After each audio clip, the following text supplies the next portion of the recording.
India और Canada के दरमियान मामला क्या है? इस वीडियो में इस पर तफसील से बात करेंगे। कनाडा वालों ने इंडिया का सफ़ीर मुल्क से बाहर निकाला है और इंडिया वालों ने कनाडा का सफ़ीर मुल्क से बाहर निकाला है, और मुल्क के सफ़ीर को बाहर निकालने से हालात बहुत ख़राब हो जाते हैं। इंडिया और कनाडा का दरमियान ये हालात क्यों ख़राब हुए और इसके पीछे क्या हो रहा है?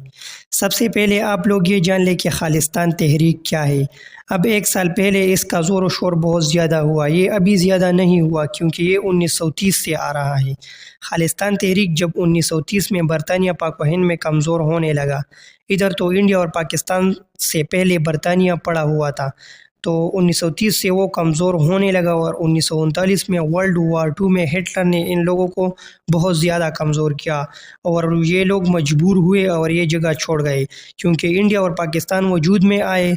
1930 में ऐसा हुआ कि अल्लामा इकबाल और कायद-ए-आज़म था इस टाइम, तो वो लोग मुसलमानों के लिए अलग सा कौम बनाना चाहते थे, तो हिंदू ने भी कोशिशें शुरू किए कि हम भी अलग सा कौम अपने लिए बनाएंगे। तो उस टाइम सिख बिरादरी भी बहुत थी, तो सिख बिरादरी ने कहा कि हम ना मुसलमान और ना हिंदू बल्कि हमारा अपना स्टेट होगा।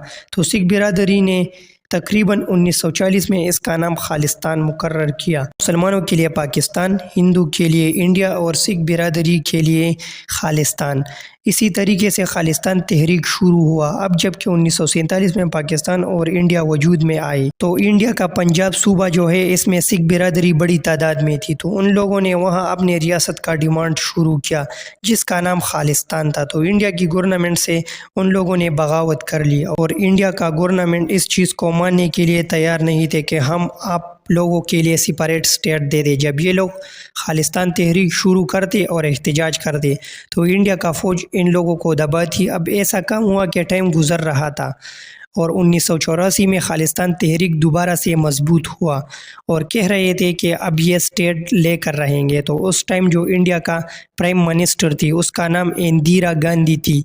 इस इंदिरा गांधी ने ऐसा काम किया कि सिख बिरादरी थी जो खालिस्तान तहरीक के लोग थे, इसके पीछे फ़ौज भेज दिया और फ़ौज गई तो उस टाइम ये लोग अपने गिरजाघरों के अंदर थे जिसे गोल्ड टेम्पल कहते हैं। तो इस गोल्ड टेम्पल में सिख बिरादरी को मारा पीटा और बहुत बड़ा फसाद बरपा हुआ। जब ये वाक़या 1984 में हुआ तो इस पर सिख बिरादरी को बहुत गुस्सा आ गया कि हमारे गिरजाघर के अंदर हमारे इबादत की जगह पर हमारे तहरीक के ख़िलाफ़ भी आए, बंदों को भी मार दिया और बेहुरमती भी कर ली गई। इस गुस्से के बदले में इतने फसादात मुल्क में पैदा हुए कि सैकड़ों लोग मारे गए। तो उस टाइम पर 2 सिख बिरादरी के बॉडीगार्ड थे और वो इंदिरा गांधी के बॉडीगार्ड थे जो इंडिया के प्राइम मिनिस्टर थी उस टाइम। अब सिख बिरादरी किस तरह बर्दाश्त करती कि हमारे मुक़द्दस जगह की बेहुरमती कर ली गई, और किसने की? फ़ौज ने की जो इंदिरा गांधी ने भेजी थी। तो सिख जो बॉडीगार्ड थे उसने इंदिरा गांधी को गोली मारी और वो मर गई। तो हिंदू की तरफ से भी लोग गुस्सा हुए, तो हिंदू और सिख एक दूसरे के दरमियान बहुत बड़ी जंग शुरू हुई जिसमें सैकड़ों हज़ारों लोग मारे गए और हालात बहुत पेचीदा हो गए। तो उस टाइम खालिस्तान तहरीक बहुत एग्रेसिव हुआ तो फ़ौज ने वो हाथ में ले लिया। तो उन लोगों ने शोर शुरू किया कि ये जो दहशतगर्दी है इसके पीछे वर्दी है। इंडिया ने इस तहरीक को दबा दिया। अब 2022 में अमृतपाल सिंह ने इस तहरीक खालिस्तान को दोबारा से ज़ोर दिया और ये मजबूत हुआ और लोग बाहर निकले कि हिंदू सिखों के साथ यहाँ ज़्यादती कर रही है, हुकूक नहीं दे रही हमारे लोगों को।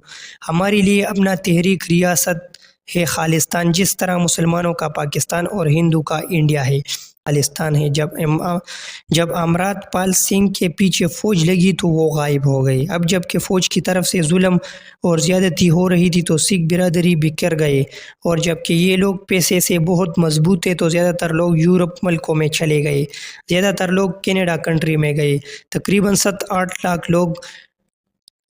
7-8 लाख सिख बिरादरी के लोग वहाँ गए। अब खालिस्तान तहरीक का एक सरगर्म रुकन जिसका नाम हरदीप सिंह था, वो खालिस्तान तहरीक का एक मजबूत रुकन था।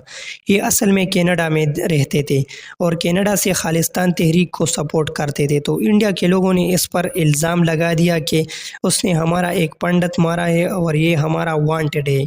अब 2023 में ऐसा कम हुआ कि ये हरदीप सिंह को वहाँ किसी ने मारा, उसका मर्डर हुआ।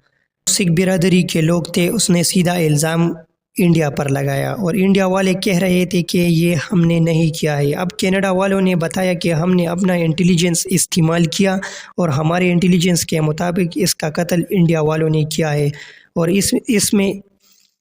इसमें इंडिया वालों का राय मौजूद था और कनाडा वालों ने इंडिया को कहा कि आप लोगों ने किया है और अभी आप लोग माफ़ी मांगोगे। तो इंडिया और कनाडा वालों का अपनों में मैदान गर्म हुआ।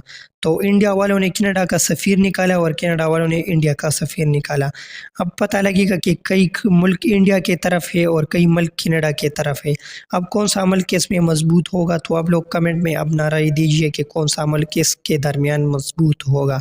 हमारे पास सिर्फ इतनी इन्फॉर्मेशन थी जो हमने इकट्ठा कर लिया, आप लोगों के साथ शेयर कर ली।